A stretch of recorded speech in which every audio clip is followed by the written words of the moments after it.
জরুরি হেদায়ত পৃষ্ঠা 92। বিসমিল্লাহির রহমানির রহিম। আমরা এমন এক যুগে বাস করছি যেখানে হেদায়তের আলো অনেকের কাছেই অনুপস্থিত।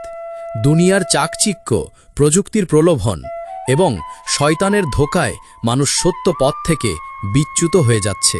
এই পরিস্থিতিতে মুসলমানদের জন্য জরুরি হেদায়েত হল: ১. আল্লাহর উপর পূর্ণ বিশ্বাস রাখা। কোনো অবস্থাতেই তার রহমত থেকে হতাশ হওয়া যাবে না। আল্লাহ তাআলাই একমাত্র সাহায্যকারী। ২. নামাজ কায়েম করা। নামাজ হলো মুমিনের মিরাজ। এই নামাজের মাধ্যমে আমরা আল্লাহর সাথে সরাসরি সম্পর্ক স্থাপন করি। এটি হেদায়েতের প্রথম ও প্রধান মাধ্যম। ৩. কুরআন মজিদ নিয়মিত তিলাওয়াত ও বোঝা।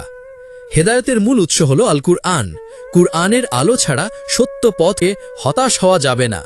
আল্লাহ তাআলাই একমাত্র সাহায্যকারী। ২. নামাজ কায়েম করা। নামাজ হলো মুমিনের মিরাজ। এই নামাজের মাধ্যমে আমরা আল্লাহর সাথে সরাসরি সম্পর্ক স্থাপন করি। এটি হেদায়েতের প্রথম ও প্রধান মাধ্যম। ৩. কুরআন মজিদ নিয়মিত তিলাওয়াত ও বোঝা। হেদায়েতের মূল উৎস হল আল কুরআন। কুরআনের আলো ছাড়া সত্য পথ খুঁজে পাওয়া অসম্ভব। ৪. পাপ কর্ম থেকে দূরে থাকা। হারাম থেকে বেঁচে থাকা